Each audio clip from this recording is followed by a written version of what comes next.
Hi, this is a day the Lord has made. Let us rejoice and be glad in it.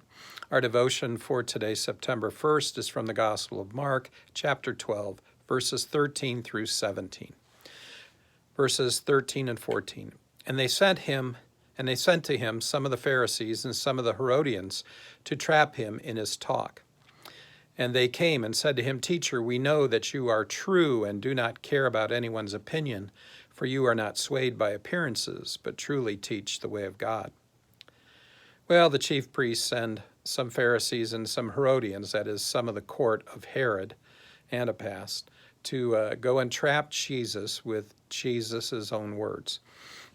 So they come to him and they lied right to his face by saying, Teacher, we know that you are true. Well, this is a lie. They don't care. They don't believe he's teaching the truth. And do not care about anyone's opinion. Well, this is a lie. Jesus cares about the people. And you are not swayed by appearances, and this is also a lie. Jesus is swayed by the poor, the sick, and the possessed.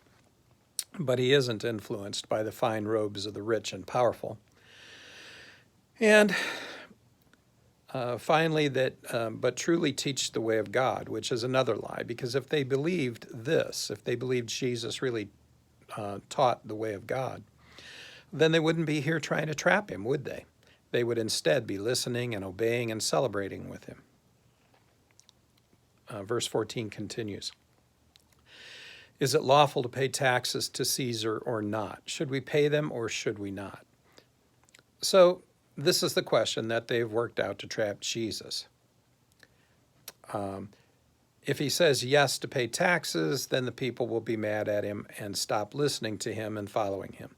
If he says no, then Jesus will be guilty of insurrection by advocating the people stop paying taxes to Rome. They think that this is a lose-lose for Jesus, either way he answers, and a win-win for them, either way he answers. But verse 15, 16, and 17. But knowing their hypocrisy, he said to them, Why put me to the test? Bring me a denarius and let me look at it. And they brought him one. And he said to them, Whose likeness and inscription is this? And they said to him, Caesar's. And Jesus said to them, Render unto Caesar what is the things of Caesar, and to God the things that are of God. And they marveled at him. But Jesus, you see, knows that they're being hypocritical. He knows they're trying to trap him. And he says with some frustration to them, why are you even, putting me to the test here? Then he asks for a coin that the people would be paying taxes with. And he looks at the coin and asks them whose inscription is on there and whose image. And they reply, Caesar's. And Jesus says to them, okay, well, then you give to Caesar what is Caesar's, this money, and you give to God what is God's. Jesus answers their question, but not in a way they anticipated. And in fact, it's a win for Jesus. So they marvel at him. They marvel at how he answered. Nobody can find fault with his answer. They thought they had a sure thing to trap him, and they didn't.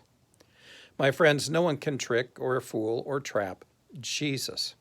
He knows our thoughts, our motives, what we're trying to do at all times. Quit trying to fool him. He knows.